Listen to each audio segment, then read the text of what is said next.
Dr.A.Vaniprabha. Welcome you all for today's session. Today's topic is about step response and impulse response in LTI systems. So we have discussed about the basic signals, that is unit step and unit impulse signal, in the first lesson itself.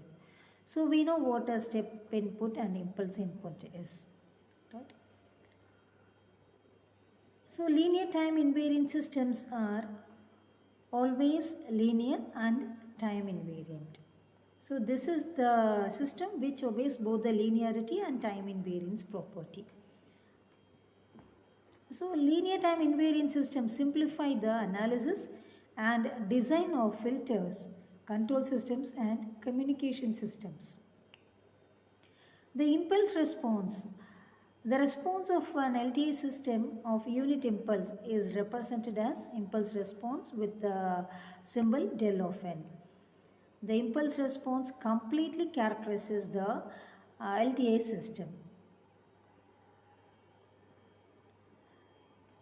It is mainly useful in describing how the system behaves in time domain and also used to design FIR and IIR filters.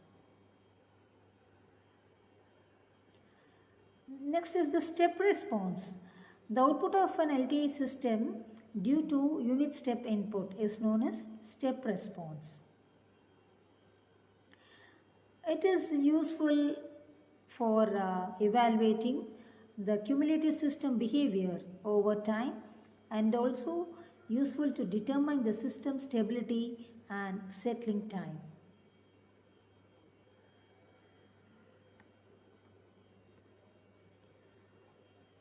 So graphical representation. The impulse response is represented as a sharp peak followed by the system's behavior, whereas the system response is the cumulative buildup indicating system's overall response.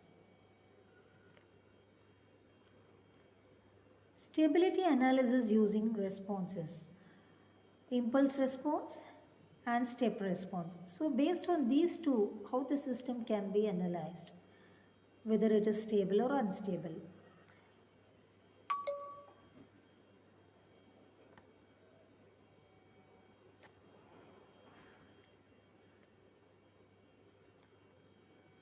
So step response provides insight into long-term behavior.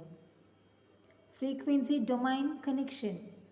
So the impulse response shall be approximated to a frequency response, whereas the step response can be understood as a system poles.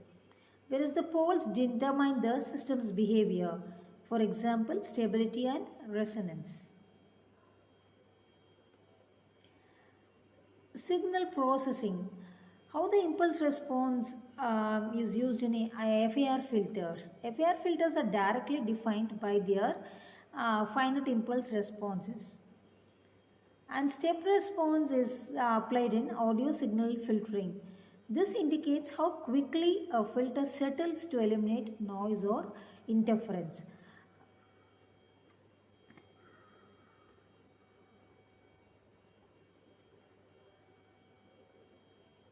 So to sum up, this impulse response provides the core characteristics of LTI systems. And step response evaluates the cumulative behavior and long-term stability. And this is widely used in digital filter design, communication systems and control systems. The impulse response and step response are fundamental tools for understanding LTI systems. Stability and causality are analyzed using these responses. Signal processing completely rely on these concepts for filter design and performance analysis. Thank you. Hope you understood today's session. Thank you.